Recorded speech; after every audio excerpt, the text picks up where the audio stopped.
Please raise your hand if you're ready to eat some dim sum. Or you can also drop a hand emoji too, that works as well. Raise a second hand if you were salivating from that cinematic showcase intro, which I hope that you all enjoyed. Hi everyone, welcome back to the channel. Today we are talking about a board game called Steam Up. So first off, thank you to Hot Banana Games for sponsoring today's preview video. If you want to see a full tutorial on Steam Up, I did one on the Dice Tower, which you can check out right here. Okay, so Steam Up is a game where you get to play as one of these magical creatures getting ready to eat a hearty meal. Now this is a 2 to 5 player game where your goal is to compete and eat the most dim sum as possible and ergo score the most victory points as possible.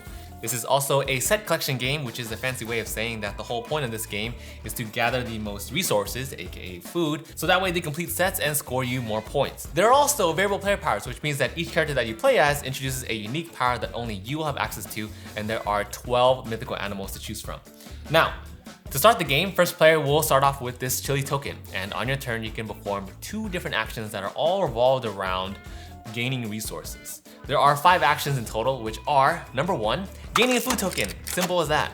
Number 2 is to draw a fortune card and rotate the turntable. Boom, you're already wondering, oh, what's the whole reason why you need to rotate the turntable to begin with? Well, in reality, we do rotate the turntable in order to reach different dishes when we're actually eating real dim sum. Same idea here for the game. You rotate the table 90 degrees in either direction so that you can get access to different foods while duly taking food options away from other players. Okay, so that's action number 2, drawing a fortune card and rotating the turntable. Number 3 is playing one of these cards and then rotating the turntable as well. Here's what these fortune cards do.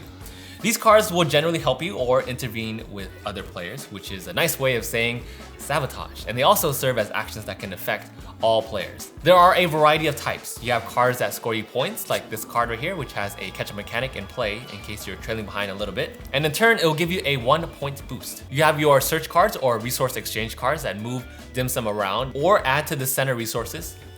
This one over here lets you grab 1 dim sum from the bag and put it on any steamer in the middle. You have your resource generators that let you gain more tokens, roll the die to introduce some luck or even mirror some other players' purchases. You also have sabotage cards that have other players give you tokens or even ones that hurt you by giving up 2 of your own tokens. There are also fortune cards that introduce a lot of mobility for moving steamers up and down columns, distributing resources to other players, and even very powerful ones that give you total control of moving the turntable to any position that you like.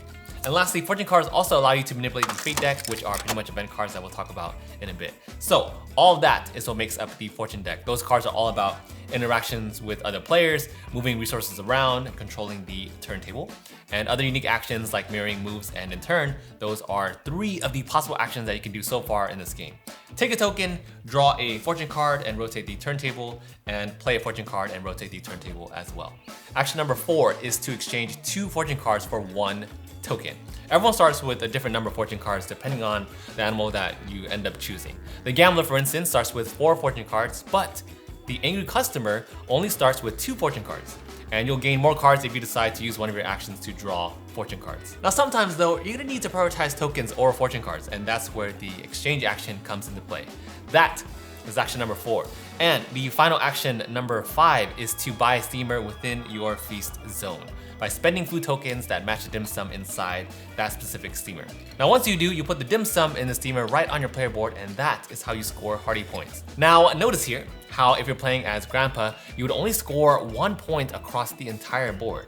If, however, you ended up playing as Speed Eater, you would score 2 to 3 points with the more dim sum that you end up eating. However, Grandpa does make up for it in his ability to buy steamers outside of your own feast zone and scores bonus points per dim sum while doing so. That is how your turn works in Steam Up. After everyone takes 2 actions, you start the next round by revealing the fate cards, or one of the fate cards, and these are pretty much events that for the most part affect all players. Some will incentivize actions by giving bonuses, like this one will let you draw 2 fortune cards if you use the draw action this round, but some also take away actions completely, like this one blocks everyone from using the exchange action for this round. Others will give everyone resources, or they can also take them away. And similar to fortune cards, fate cards will also have a couple of things to help out players that are trailing behind as well. The game is over when the fate deck runs out, or when the steamer counter reaches 0, because every time a player buys a steamer, this goes down 1 slot. In the end, you will gain points for fortune cards in your hand, but you will lose points for leftover food, and from there, the person with the most points wins. This is a preview of how Steam Up works. I hope you all enjoyed the video. Check out the Kickstarter, which is linked down below. Thank you again, Hot Banana Games, for sponsoring today's video, and I hope you all enjoy the campaign. Between me and you, we ordered dim sum about 3 times while playing this game.